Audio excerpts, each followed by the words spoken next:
मान्यवर, अत्यंत प्रसन्नता का विषय है कि हम संस्कृतम भारतम के अंतर्गत व्युत्पत्ति शास्त्र के महान ग्रंथ निरुक्त का अध्ययन करने जा रहे हैं। इससे पहले निरुक्त में देवताओं के संबंध में अनेक बातें आपके समक्ष प्रस्तुत की गई हैं। इसके पश्चात आज यह रोचक प्रकरण प्रारंभ होता है और इस प्रकरण में ज्ञान की प्रशंसा की गई है और अज्ञान की निंदा की गई है। इसमें लिखा अथापि ज्ञान प्रशंसा भवति अज्ञान निंदा च। आगे ज्ञान की प्रशंसा का मंत्र श्लोक बताया जा रहा है और अज्ञान की निंदा भी उससे होती है। तो बहुत ही प्रसिद्ध और रोचक श्लोक है। स्थाणुरयं भारहारः किलाभूत अधीत्य वेदम न विजानाति योर्थम योर्थज्ञयित सकलम भद्रमश्नुते नाकमेति ज्ञान विधूत पापमा। बहुत ही प्रसिद्ध और रोचक है यह, और इसको प्रायः ज्ञान की प्रशंसा में ये कहा जाता रहता है। तो इसका अर्थ ये है कि यह वेदम अधीत्य अर्थम न विजानाति, जो वेद का अध्ययन करके भी उसके अर्थ को नहीं जानता। कुछ लोग ऐसे होते हैं जो कि केवल वेद का पाठ करते हैं और वेद का पाठ करते हुए केवल शब्द का पाठ कर लेते हैं, उसका अर्थ नहीं मालूम चलता। तो जो व्यक्ति केवल वेद के शब्दों का पाठ करता है और उसके अर्थ को नहीं जानता, यह वेदम अधीत्य, जो व्यक्ति वेद का पारायण करके तस्य अर्थम न विजानाति, उसके अर्थ को नहीं जानता, वो कैसा है? इसमें कहा कि वो एक खंबे के समान है। वो एक खंबे के समान है। स्थाणुरयं भारहारः किलाभूत, भार को ढोने वाले खंबे के समान है वह। तो खंबा कैसा होता है? बहुत बड़ी बड़ी बिल्डिंग को के भार को वह ढोता है। आजकल तो 20-20, 50-50 मंजिल के मकान बन रहे हैं और वो पूरा मकान, पूरी बिल्डिंग उस खंबे पर टिकी हुई है। परंतु इतना बड़ा मजबूत खंबा जो कि वर्षों वर्षों तक उस बिल्डिंग के भार को ढोता रहता है, वो स्वयं नहीं जानता कि मैं क्या कर रहा हूं। वह स्वयं उस बात को नहीं जानता। तो किसी काम को करना और किसी काम को करने के पश्चात उसको जानना, ये अपने आप में अलग है और महत्वपूर्ण है। तो कहते हैं कि जो सचेतन प्राणी है उसको इस बात का अंदाज होना चाहिए कि वह क्या काम कर रहा है और उसको उस बात का ज्ञान होना चाहिए। तो इसमें लिखा कि अयम भारहारः स्थाणु अभूत, यह तो भार को ढोने वाले खंबे के समान हो गया। जिसने वेद का पाठ किया, मंत्रों का पाठ किया, अध्ययन किया, परंतु उसका अर्थ नहीं जाना, वो खंबे के समान हो गया। ये जो जिसने अर्थ को नहीं जाना उसके लिए कह रहे हैं। आगे जिसने अर्थ को जाना उसकी महत्ता बता रहे हैं। कहते हैं यो अर्थज्ञयित सकलम भद्रम अश्नुते, जिसने अर्थ को जान लिया बस सब कुछ उसने जान लिया। सकलम भद्रम, संपूर्ण भद्र को, संपूर्ण कल्याण को, संपूर्ण उन्नति को वह प्राप्त कर लेता है ना। यह अर्थज्ञ सह सकलम भद्रम अश्नुते, संपूर्ण भद्र को प्राप्त कर लेता है। और नाकमेति ज्ञान विधूत पापमा, वह स्वर्ग को प्राप्त करता है। नाकम माने जो उच्च स्तरीय स्थान है, जो हमारे लिए सबसे बढ़िया ज्ञान की प्राप्ति का स्थान है, वह नाकम। तो वह नाकम माने स्वर्ग को प्राप्त करता है। वो कैसा होता है? ज्ञान विधूत पापमा, अर्थात ज्ञान के द्वारा धो दिया है पाप को जिसने, है ना। ज्ञानेन विधूतः पापमा, ज्ञान के द्वारा, विधूत माने धो दिया है पाप को जिसने, ऐसा। तो जिसने ज्ञान के द्वारा अपने संपूर्ण कलुष को, कल्मश को धो दिया है, इस प्रकार का व्यक्ति नाकम एति, स्वर्ग को प्राप्त करता है। और वो कौन है? वह वही है जिसने कि अर्थ का अध्ययन कर लिया। तो इस प्रकार से ये बहुत सुंदर है और इसका अर्थ इन्होंने नहीं दिया है क्योंकि बहुत ही स्पष्ट है, तो स्पष्ट होने के कारण से मैंने आपको इसको समझाया। और इसके आगे एक अन्य श्लोक को कहते हैं कि यद गृहीतम अविज्ञातम निगदे नैव शब्द्यते अनग्नाविव शुष्कैधो न तज्ज्वलति कर्हिचित्। तो ये बहुत ही प्रसिद्ध श्लोक था और ये महाभाष्य में भी कोट किया गया है, उद्धृत किया गया है, बहुत ही प्रसिद्ध है ये। तो इसका भी वही अर्थ है, यद गृहीतम अविज्ञातम, किसी व्यक्ति ने उसको लिया परंतु जाना नहीं, बिना जाने उसको ले लिया, है ना। किसी व्यक्ति ने उस ग्रंथ को, उस शब्द को बिना जाने ही, उस अर्थ को बिना जाने ही ले लिया। तो उसका आगे व्याख्या की, कैसे उसने ऐसा कर लिया। तो निगदे नहीं वो शब्द थे, केवल पाठ मात्र करता है ना। केवल अग्निमीडे पुरोहितम, इस प्रकार से पाठ मात्र करता है, उसको पता भी नहीं कि उसका अर्थ क्या है। तो निगद माने केवल पाठ मात्र करता है। तो जो व्यक्ति गृहीतम अविज्ञातम, जिसने कि उसको लिया परंतु जाना नहीं, केवल उसका पाठ मात्र किया, उसकी क्या हालत होती है, उसकी क्या दशा होती है। कहते हैं अनग्नाविव शुष्कैधः, वो ऐसा होता है कि जैसे सूखी लकड़ी हो और उसमें अग्नि का प्रवेश न हो, है ना। सूखी लकड़ी हो और उसमें अग्नि का प्रवेश न हो, ऐसा होता है। देखिए ना, जो भी काष्ठ अथवा लकड़ी होती है, अगर वो सूख गई तो उसकी सबसे बढ़िया उपयोगिता क्या है। सूखी लकड़ी की सबसे अच्छी, सबसे बढ़िया उपयोगिता क्या है। उसकी उपयोगिता यह है कि वो ठीक प्रकार से जल जाए, ठीक प्रकार से वो प्रज्वलित हो जाए, ठीक प्रकार से अग्नि को उत्पन्न करे, ये उसकी सबसे बढ़िया उपयोगिता है। मगर यदि उसमें अग्नि का प्रवेश ही नहीं हुआ, यदि उसमें अग्नि का प्रवेश ही नहीं हुआ, तो उसकी जो संपूर्ण उपयोगिता है वो बेकार हो गई। उसकी जो संपूर्ण उपयोगिता, उसका फायदा नहीं उठा पाए। इसी प्रकार से अगर वेद के शब्दों को जान लिया परंतु उसके अर्थ को नहीं जाना, तो वेद के शब्दों की सबसे बड़ी उपयोगिता क्या है। वेद के शब्दों की सबसे अच्छी उपयोगिता यह है कि उसके अर्थ को जाने और तदनुसार आचरण करें। तो अर्थ को जानना और तदनुसार आचरण करना, ये वेद के मंत्रों की सबसे अच्छी उपयोगिता है। पहले शब्द जाना, उसके बाद शब्दार्थ जाना, उसके बाद तदनुकूल आचरण किया। पहले शब्द जाना नंबर 1, शब्दार्थ को जाना नंबर 2, तदनुकूल आचरण किया नंबर 3।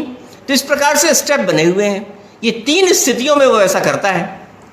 परंतु यदि किसी ने केवल शब्द को जाना तो पहले स्टेप में ही रह गया, दूसरे स्टेप में और तीसरे स्टेप में तो पहुंचा ही नहीं।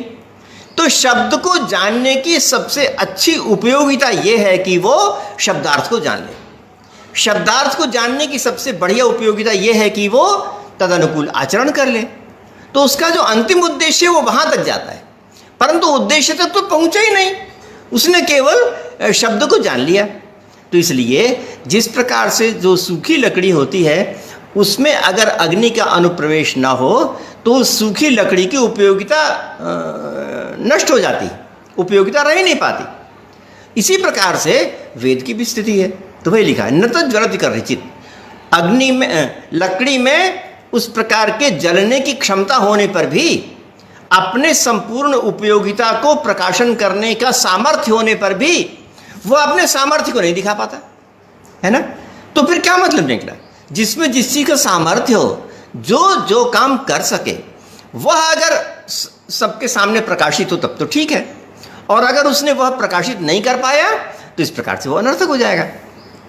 तो वह लिखा कि न तज्ज्वलति कर्हिचित्, इस प्रकार से शब्द से शब्दार्थ को जानना अत्यंत आवश्यक होता है। आगे इन्होंने व्युत्पत्ति की, स्थाणुस्तिष्ठते। स्थाणु जो शब्द है वो स्था धातु से बना है, ठीक ही है, वो अवस्थित होता है। स्थाणु अर्थात खंभा अवस्थित होता है, इसलिए उसको स्था धातु से बनाया गया है। और अर्थ अर्थे, और अर्थ जो शब्द है वो री धातु से बनाया गया है, अर्थात वह गतिशील होता है, प्राप्त कराता है। और अरणस्थो वा, अथवा अरण में या ज्ञान में स्थित होता है। अरण माने ज्ञान, ज्ञान में स्थित होता है। तो ये भी मंत्र बहुत सुंदर है और इसका भी अर्थ बहुत ही कठिन नहीं है, परंतु बहुत अच्छा है इसलिए आपको इसका अध्ययन अवश्य करना चाहिए। इसी प्रकार से इसी बात को सिद्ध करने के लिए एक और मंत्र भी दिया गया है। उसमें कहा उतत्वः पश्यन् न ददर्श वाचम, उतत्वः शृण्वन् न शृणोत्येनाम, उतोत्वस्मै तन्वं विसस्रे जायेव पत्य उशति सुवासा। कहते हैं यहाँ पर जो त्वः माने एक व्यक्ति ऐसा है जो कि इस स्थिति वाला है। तो पहले ऊपर वाली जो लाइन है उसमें जो अज्ञानी पुरुष है उसकी स्थिति बताई है, और जो नीचे वाली पंक्ति है उसमें जो ज्ञानी व्यक्ति उसकी स्थिति बताई है। तो कहते हैं कि त्वः माने एक व्यक्ति तो ऐसा होता है कि देखते हुए भी नहीं देखता, है ना। पश्यन्नपि न ददर्श, देखते हुए भी नहीं देखता। न ददर्श माने नहीं देखता। एक व्यक्ति ऐसा होता है जो देखते हुए भी नहीं देखता। आगे कहा उतत्वः शृण्वन् न शृणोति, और उसी प्रकार का एक व्यक्ति ऐसा होता है कि एनाम शृण्वन्नपि, एनाम माने एनाम वाचम, उस वाणी को सुनते हुए भी नहीं सुनता। एनाम माने एनाम वाचम, शृण्वन्नपि, सुनते हुए भी नहीं सुनता। ये इसका अर्थ है। तो कितना बढ़िया विरोधाभास अलंकार है ना। विरोधाभास अलंकार को साहित्य में बताया जाता है कि विरोध हो, विरोध नहीं हो, हमें ऐसा प्रतीत हो, विरोधाभास, है ना। विरोध ऐसा लगे कि मानो विरोध है, परंतु विरोध न हो। देखिए साहित्य शास्त्र में कहा गया है कि अगर सचमुच में विरोध हो तब तो दोष है। साहित्य शास्त्र की बात मैं कह रहा हूं। साहित्य शास्त्र में कहा है कि अगर सचमुच में, वास्तविक में विरोध हो तब तो दोष है ना। वास्तव में तो विरोध होना नहीं चाहिए, परंतु अगर विरोध हो नहीं, कुछ समय के लिए प्रतीत हो कि मानो विरोध हो गया, है ना, कुछ समय के लिए प्रतीत हो, तो उसको कहते हैं विरोधाभास। विरोध जैसा वो अलंकार होता है, ठीक है ना। विरोध तो दोष होता है, विरोधाभास अलंकार होता है। तो यहां पर विरोधाभास दिया है, विरोध नहीं है, विरोधाभास दिया है, इसलिए अलंकार है। कहते हैं कि देखते हुए भी नहीं देखता। तो शुरू में मालूम पड़ता है ना कि अगर उसने देखा तो क्यों नहीं देखा। जो व्यक्ति देख रहा है वो तो देख रहा है, उसको आप कैसे कह सकते हैं कि नहीं देखा। तो सामान्यतः विरोधी हो गया ना। अगर देख रहा है तो देख ही रहा है, नहीं देख रहा है तो नहीं देख रहा है। आप कहते हैं कि देख रहा है, फिर कहते हैं नहीं देख रहा है। तो इस प्रकार से विरोध का विरोध हो गया। और इसका परिहार कैसे होगा। इसका परिहार ये होगा कि जो देखता है, माने सामान्य मोटी मोटी बातें देखता है, परंतु उसका जो सूक्ष्म तत्व है उसको नहीं देख पा रहा। तो जो सामान्य है उसको देख के कह दिया देखता है, परंतु जो सूक्ष्म तत्व है उसको नहीं देखा, उसको देखते हुए कह दिया कि नहीं देखा। तो दोनों बातें सही हो गई। पश्यन्नपि भी हो गया और न ददर्श भी हो गया। इस प्रकार से विरोध का ये आभास है, तो इसलिए ये अलंकार है। इसी प्रकार कहा कि सुनते हुए भी नहीं सुनता। तो सुनते हुए नहीं सुनता कौन होगा। जिसने कि वेद के शब्दों को सुना परंतु उसके अर्थ को नहीं सुना, तो वो सुनते हुए भी नहीं सुनता, ऐसा होगा। तो ऐसा एक व्यक्ति होता है, इस प्रकार का एक व्यक्ति ऐसा होता है। अब आगे वाले जो वाक्य है उससे जो विद्वान व्यक्ति है उसकी विशेषता बता रहे हैं। पहले वाली पंक्ति से अविद्वान की बात कही और दूसरी वाली पंक्ति से विद्वान की बात कह रहे हैं। कहते हैं उतोत्वस्मै तन्वं विसस्रे। एक व्यक्ति ऐसा होता है विद्वान पुरुष जिसके लिए वह वाणी अपने शरीर को प्रकाशित कर देती है ना। वाणी का शरीर क्या है, वाग्रूप है। तो वाणी प्रकाशित कर देती है माने अपनी वाग्रूपता को प्रकाशित कर देती है। एक व्यक्ति ऐसा होता है। तो ऐसा कौन होता है, जो कि वाणी का जानकार है, जो वाणी का उपासक है, जो वाणी का साधक है, उसको वह अपने संपूर्ण रूप को वाणी प्रकाशित करती है। जायेव पत्य उशति सुवासा, जिस प्रकार से सुंदर वस्त्रों वाली, उशति माने कामयमाना, जाया हो वह पति के लिए हो, इस प्रकार ऐसा होता है। तो इसका अर्थ आगे लिखा, कहते हैं कि अपि एक पश्यन्नपि न पश्यति वाचम, एक ऐसा होता है जो कि वाचम पश्यन्नपि न पश्यति, वाणी को देखते हुए भी नहीं देखता। तो इससे लोग कहते हैं कि लिपि का आविष्कार हो गया था उसमें, ऐसा लोग कहते हैं, क्योंकि देखने वाली बात तो लिपि में आती है ना। तो लिपि के विषय में कहा है ऐसा लोग कहते हैं, लिपि का आविष्कार हो गया था, ये सूचना मिलती है इससे। तो पश्यन्नपि न पश्यति, अपि च शृण्वन् न शृणोत्येनाम, और किसी के लिए वह उस वाणी को सुनते हुए भी नहीं सुनता। एक व्यक्ति ऐसा होता है वाणी को सुनते हुए भी नहीं सुनता। अविद्वांसम आह अर्धम, यहाँ पर आधी जो बात है, आधी जो पंक्ति है वो अविद्वान के लिए कही गई। अपि एकस्मै तन्वम विसस्रे, एक व्यक्ति माने एक व्यक्ति कौन? विद्वान पुरुष। विद्वान पुरुष के लिए वाणी अपने स्वरूप को प्रकाशित करती है। स्वम आत्मानं विवृणुते, अपने आत्मा को, स्वरूप को विवृणुते माने प्रकाशित करती है। ज्ञानम प्रकाशनम अर्थस्य आह अनया वाचा, तो यहाँ पर अन्वय करना बहुत ज़रूरी है। यहाँ पर जो वाक्य है ना, उसमें जो शब्द हैं वो आगे पीछे हो गए हैं। तो शब्दों का अगर हम अपने हिंदी के अनुसार अर्थ न करें तो बहुत दिक्कत होती है। तो अगर आपके पास वो पुस्तक है और कलम है तो कृपा करके लिखिए अनया, अनया में 1 नंबर लगाइए, वाचा में 2 नंबर, अनया वाचा, अर्थस्य में 3 नंबर, अर्थस्य ज्ञानम प्रकाशनम आह, ये अर्थ हुआ। अनया वाचा, इस विलक्षण वाणी से, इस उच्च स्वरूप वाणी से, है ना, अनया वाचा अर्थस्य ज्ञानम, अर्थ का ज्ञानम माने प्रकाशनम, आह कहते हैं। इस वाणी से अर्थ का प्रकाश हो जाता है।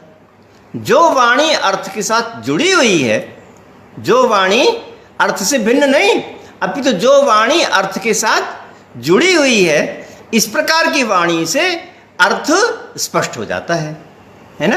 अनया वाचा, मैं फिर से कहूं, अनया वाचा, इस प्रकार की वाणी से अर्थस्य ज्ञानम प्रकाशनम आह, अनया वाचा, इस वाणी से। कैसी वाणी? जो कि अर्थ वाली है ना, अर्थवती है। इस प्रकार की अर्थ वाली वाणी से अर्थस्य ज्ञानम, अर्थ का ज्ञान होता है, अर्थ का प्रकाश होता है, यह कहते हैं। आह माने कहते हैं। आगे लिखा उपमा उत्तमया वाचा, यहां पर भी आगे पीछे हो गया है। अगर आपके पास कलम हो तो इसको आगे पीछे करके लिखिए। उत्तमया वाचा उपमा प्रोक्ता, है ना, उत्तमया वाचा उपमा प्रोक्ता, ये कहा। तो उत्तमया वाचा माने अंतिम वाणी के द्वारा, अंतिम जो वाणी है उसके द्वारा, उपमा प्रोक्ता, तो ये अंतिम वाणी कौन? जाये पत्य उषति सुवासा। हाँ, अरुण जी ने लिख लिया अनया वाचा अर्थस्य ज्ञानम प्रकाशनम आह, बहुत अच्छा, ये इसी का अन्वय होगा। और आगे जो लिखा है ना उपमा उत्तमया वाचा, उसका अन्वय होगा उत्तमया वाचा उपमा, प्रोक्ता को लगा लीजिए, प्रोक्ता का अध्ययन कर लीजिए, तो अर्थ होगा उत्तमया वाचा उपमा प्रोक्ता। उत्तमया वाचा माने अंतिम जो वाणी है, अंतिम जो चरण है, इस मंत्र का जो अंतिम चरण है उससे उपमा बताई गई है ना। इस मंत्र का अंतिम चरण कौन सा है? इस मंत्र का अंतिम चरण है जायेव पत्य उषति सुवासा, ये इसका अंतिम चरण है। तो अंतिम चरण से, मतलब जायेव पत्य उषति सुवासा वाले मंत्रांश से उपमा प्रोक्ता, उपमा बताई गई है ना। वह वाणी का स्वरूप कैसे प्रकाशित होता है उसकी उपमा बताई गई है। जायेव पत्य कामयमाना सुवासा ऋतुकालेषु, जिस प्रकार से सुवासा सुंदर वस्त्र वाली कामयमाना कामना करती हुई जाया पत्ये पति के लिए ऋतुकाल में होती है, उसी प्रकार से वाणी। यथा स एनाम पश्यति स शृणोति, जिस प्रकार से वह एनाम उसको पश्यति माने देखता है, उसी प्रकार से सह शृणोति, आगे लगा लीजिए, कुछ छूट गया, आगे कुछ लगा लीजिए, स शृणोति एवं अर्थज्ञ वाचम, इसको लगा लीजिए, है ना। यथा स एनाम पश्यति स शृणोति, ये तो उपमान बताया और उपमेय बताए नहीं, उपमेय नहीं बताया, तो इसलिए उपमेय आप लिख लीजिए, यथा स एनाम पश्यति स शृणोति, आगे लिख लीजिए एवं अर्थज्ञ वाचम, जिस प्रकार से वह होती है उसी प्रकार से अर्थज्ञ माने अर्थ को जानने वाला, वाचम पश्यति वाचम शृणोति, उसी प्रकार से अर्थ को जानने वाला वाणी को सुन लेता है। इति अर्थज्ञ प्रशंसा, ये तो इस प्रकार से अर्थ को जानने वाले की प्रशंसा की गई। तो ये पूरा हो गया। और इसी प्रकार से इसी बात का यही प्रकरण चल रहा है। इसी प्रसंग में इन्होंने एक और मंत्र दिया बढ़िया सा, है ना, बहुत सुंदर मंत्र फिर से आगे बताया। तस्य उत्तरा भूय से निर्वचन आए, इस बात का निर्वचन करने के लिए और आगे कहा गया है। उस मंत्र में कहा गया है, उत त्वं सख्ये स्थिर पीतमाहु नैनम हिन्वन्त्यपि वाजिनेषु अधेन्वा चरति मायैष वाचम शुश्रुवा अफलाम अपुष्पाम। तो यहाँ पर भी जो पहली पंक्ति है उससे विद्वानों की बात कही गई, यहाँ पर क्रम को उलट दिया गया। ऊपर जो कहा गया है उससे विद्वानों की बात कही गई और नीचे जो कहा गया है उससे अविद्वान की बात कही गई। कहते हैं कि उत त्वं सख्ये स्थिर पीतम आहु, कहते हैं कि सख्ये माने मित्रता में कोई व्यक्ति स्थिर पीतम, स्थिर पीतम माने अर्थ को पूरी तरह ग्रहण करने वाले होते हैं। कुछ लोग ऐसे होते हैं, कुछ विद्वान ऐसे होते हैं जो कि अनेक मित्रों की सभा में वेदार्थ को भली प्रकार जानने वाले होते हैं। स्थिर पीतम माने, स्थिर माने भली प्रकार से, पीतम, पीतम माने वेद ज्ञान को ग्रहण कर लिया, वेद ज्ञान को ग्रहण करने वाले। पीना माने ज्ञान को पीना क्या होगा, ज्ञान को ग्रहण करना होगा।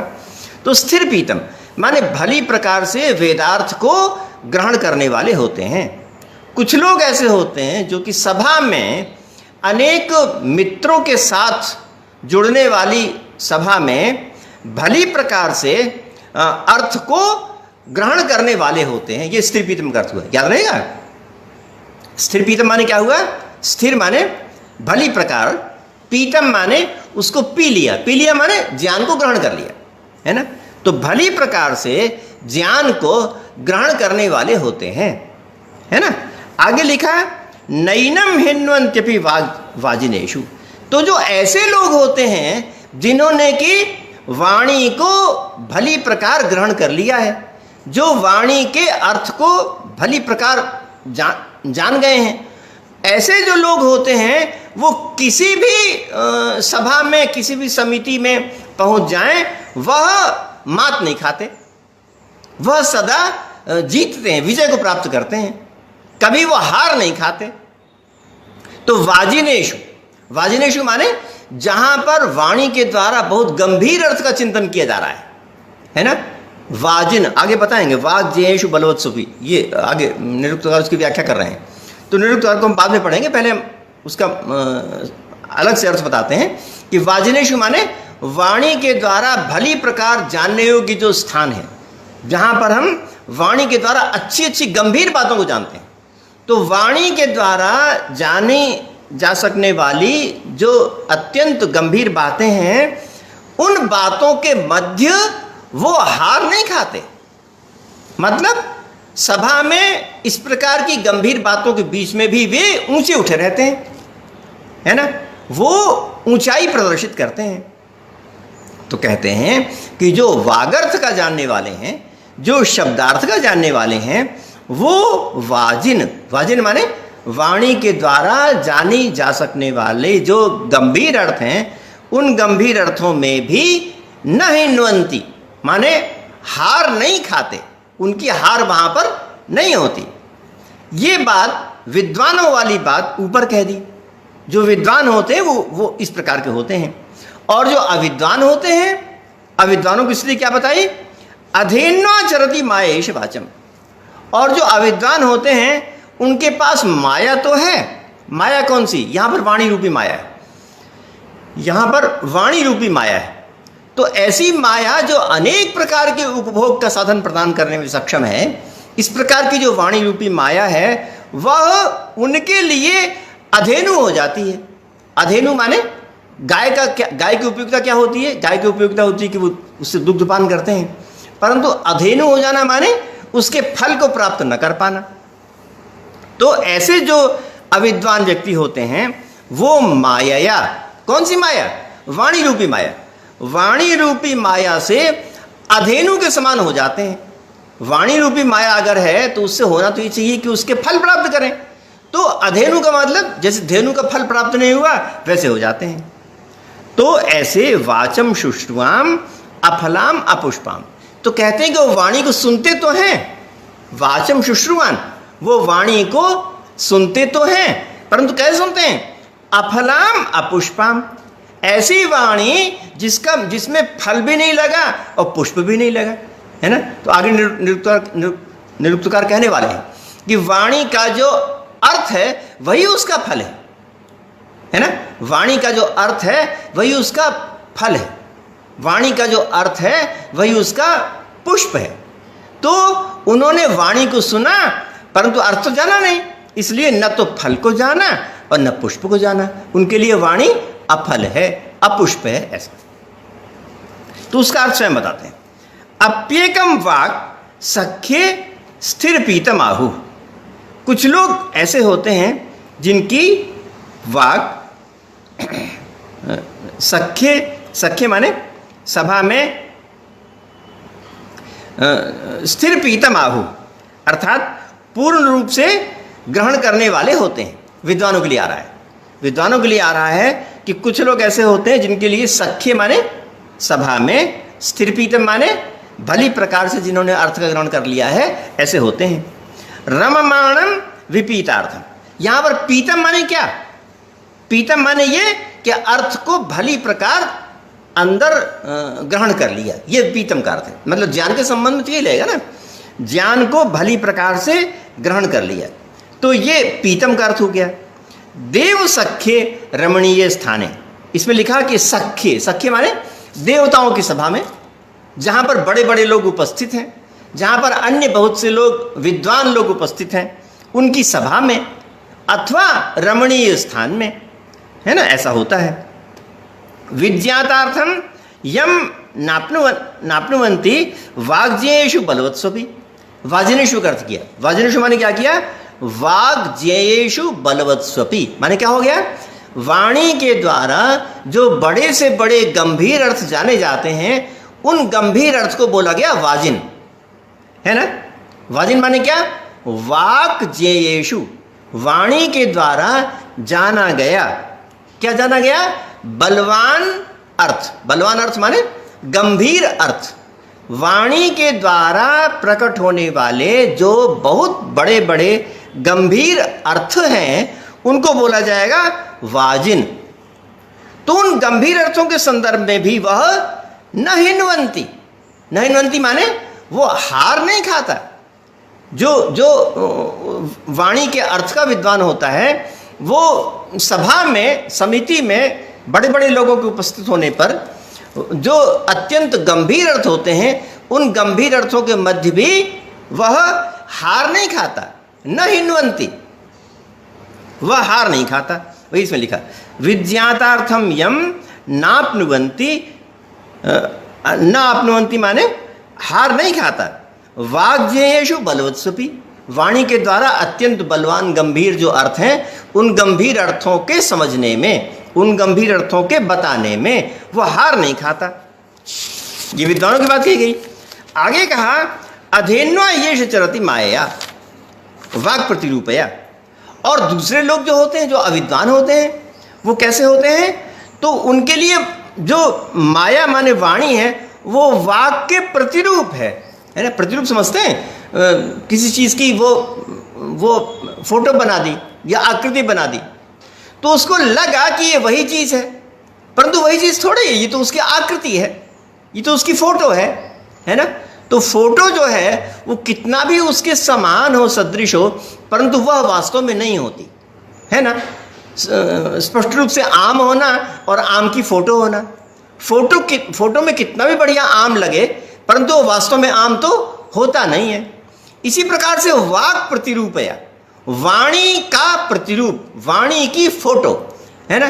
तो वो वास्तव में वाणी नहीं होती, वो वाणी जैसी होती है उससे हम वाणी को याद कर लेते हैं, परंतु वास्तव में वाणी नहीं होती।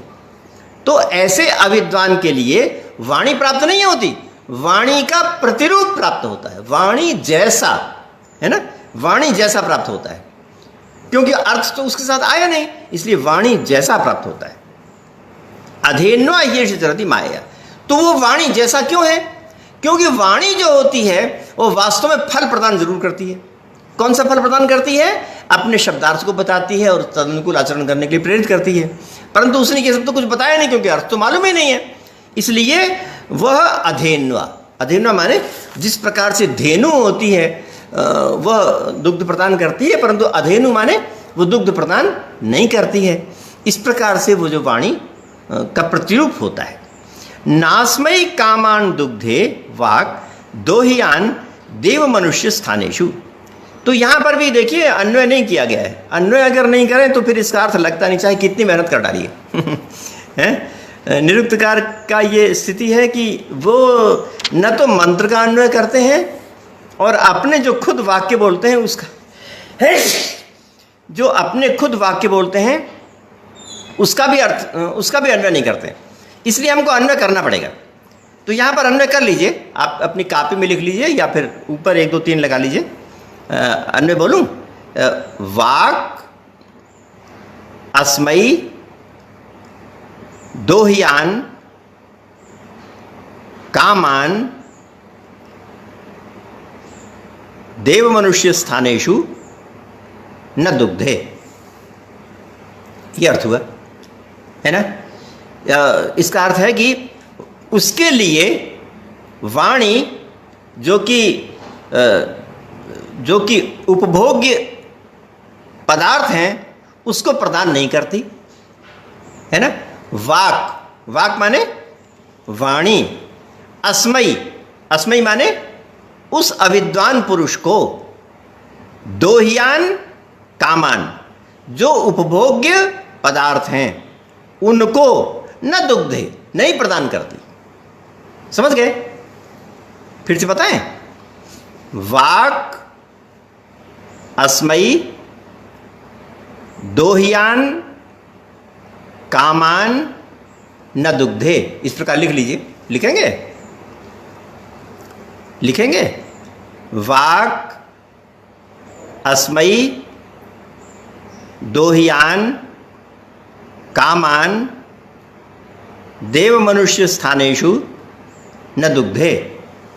अर्थात वाणी अस्मयी माने इसके लिए, दोहियान कामान माने जो उपभोग्य पदार्थ हैं उनको देव मनुष्य स्थानों में प्रदान नहीं करती। वाणी इस प्रकार के उपभोग्य पदार्थों को प्रदान नहीं करती। ये अर्थ हुआ।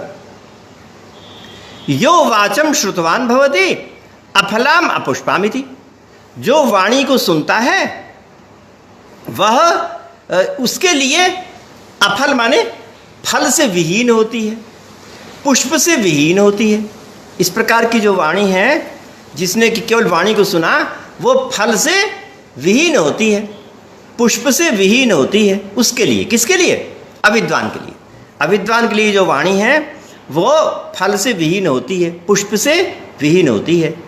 अफलास्मयी अपुष्पा वाग भवती थी वाह। उसके लिए वह वाणी अफला माने फल से विहीन, अपुष्पा माने पुष्प से विहीन होती है। या किंचित पुष्पफला, या प्रदान किया जो कि पुष्कल नहीं है ना, वैसे को प्रदान करती है। तो अर्थम वाचो पुष्पफलमाह, कितनी बढ़िया बात कही। यहाँ पर वाणी का जो अर्थ है उसको ही बताया गया है पुष्पफल। वाणी तो वाणी है और उसके जो अर्थ है उसको पुष्पफल बताया। हाँ, अरुण आर्य जी ने लिख लिया अरुण आर्य जी ने इसका अन्वय लिख दिया, वाक अस्मयी दोह्यान कामान देव मनुष्य स्थानेषु न दुग्ध। ठीक है, इसी प्रकार से अन्वय होगा इसका। तो निरुक्तकार ने कहा कि वाणी का जो अर्थ है उस अर्थ को उसका पुष्प कहा जाता है और उसी को उसका फल कहा जाता है, क्योंकि अंतिम उद्देश्य, अंतिम चरितार्थता, अंतिम प्राप्ति तो यही है ना। केवल वाणी मात्र से नहीं होता, अंतिम चरितार्थता वहीं पर होती है। याज्ञ दैवते पुष्पफले देवताध्यात्मे बात। तो यज्ञ संबंधी ज्ञान, यज्ञ संबंधी ज्ञान और देवता का परिज्ञान ये पुष्पफल है, ये पुष्पफल है। अथवा देवताध्यात्म, देवता का परिज्ञान या अध्यात्म, अध्यात्म माने परमात्मा का परिज्ञान, देवता का परिज्ञान या परमात्मा का परिज्ञान, यही वाणी का पुष्प और फल है। तो ठीक है, पूरी दुनिया में जो हम लोग शब्द बोलते हैं उन शब्दों के बोलने की अंतिम चरितार्थता किसमें होती है? उसके अर्थ में ही होती। हमारे आधुनिक भाषा विज्ञान में कहा कि भाषा क्या होती है?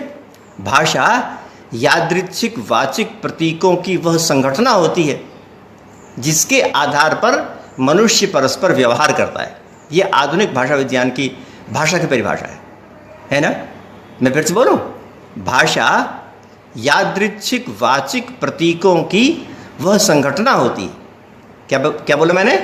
भाषा यादृच्छिक वाचिक प्रतीकों की वह संघटना होती है जिसके आधार पर मनुष्य परस्पर व्यवहार करता है। यह आधुनिक भाषा वैज्ञानिकों की भाषा की परिभाषा है। तो इसमें यादृच्छिक भी नाम दिया और भाषिक भी कहा और उसके साथ साथ कहा प्रतीकों की संघटना। प्रतीकों की संघटना का अर्थ यह हुआ कि जो उससे बिल्कुल भी जुड़े हुए नहीं है फिर भी उससे जुड़े हुए हैं, वो होता है प्रतीक। उससे न जुड़ने पर भी जुड़ा हुआ है ना कमाल। उससे न जुड़ने पर भी जुड़ा हुआ है, यानी बहुत सी चीजें होती हैं उससे जुड़ी हुई हैं, परंतु यहां पर जो प्रतीक है वह उससे जुड़ा हुआ नहीं है, परंतु फिर भी प्रतीक होता है कि हाँ जुड़ा हुआ है। तो अर्थ उसी प्रकार का होता है। तो प्रतीकों की संघटना होती है तो उसको भाषा कहा जाता है। तो अगर इस प्रकार के प्रतीकों की संघटना ना हो तब तो ध्वनि हो जाएगी, है ना।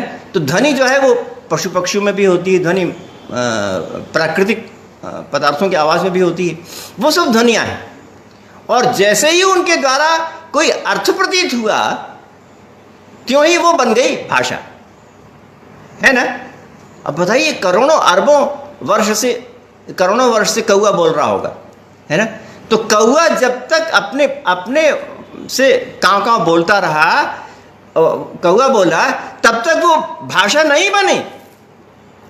और जब मनुष्य ने उसका अनुकरण करके काकह ये शब्द बोला तो भाषा बन गई, क्योंकि काकह शब्द से कुछ अर्थ प्रकट हुआ। काकह शब्द ये किसी अर्थ के साथ जुड़ा हुआ है और उसकी जो आवाज़ है वो किसी अर्थ के साथ नहीं जुड़ी हुई है ना।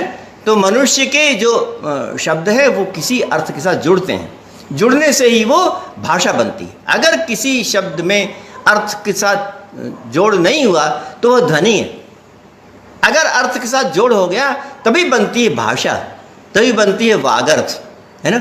जितने भी शास्त्र हैं, साहित्य हैं, सब में वागर्थ के संबंध में अपने अपने ढंग से चर्चा की गई। एक ने कहा कि वागर्थ होता है, एक ने कहा शब्दार्थ होता है। व्याकरण में तो वागर्थ और शब्दार्थ की बहुत चर्चा है ना।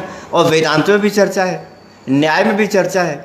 न्याय में वाच्यवाचक भाव के रूप में चर्चा है, व्याकरण में भी वाच्यवाचक भाव के रूप में चर्चा है ना। और साहित्य में भी चर्चा है। वागर्थावि संपृक्तौ पार्वती वागर्थ प्रतिपत्तये, ये साहित्य में भी चर्चा है ना। वेदांत में भी चर्चा है। गिरा अर्थ सम विचि सम कहिए तो भिन्न न भिन्न, ये भी चर्चा है। तो इन सब की कभी समय मिलेगा तो इस पर कोई विशेष व्याख्यान देंगे आगे चल करके। मगर कहने का मतलब यह है कि वाणी और अर्थ को जितने भी प्रकार के सिद्धांत हैं, जितने प्रकार के दर्शन हैं, जितने प्रकार के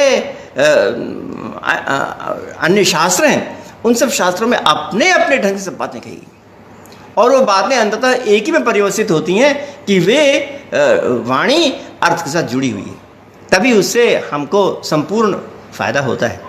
तो यही बात इन सभी मंत्रों में कही गई।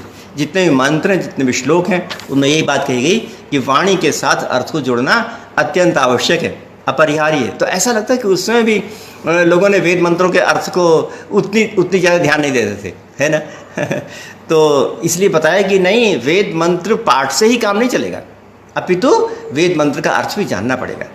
तो निरुक्तकार का यही अभिमत है कि वेद को भी जाने और वेदार्थ को भी जाने। जब वेद से चल करके वेदार्थ को जानते हैं तब वो वास्तव में संपूर्ण उसका उपयोग होता है, अन्यथा उसका संपूर्ण उपयोग नहीं हो सकता। तो आपने वेद और वेदार्थ के संबंध में इतनी विस्तृत और रोचक बातें सुनी, इसके लिए आपको बहुत बहुत धन्यवाद।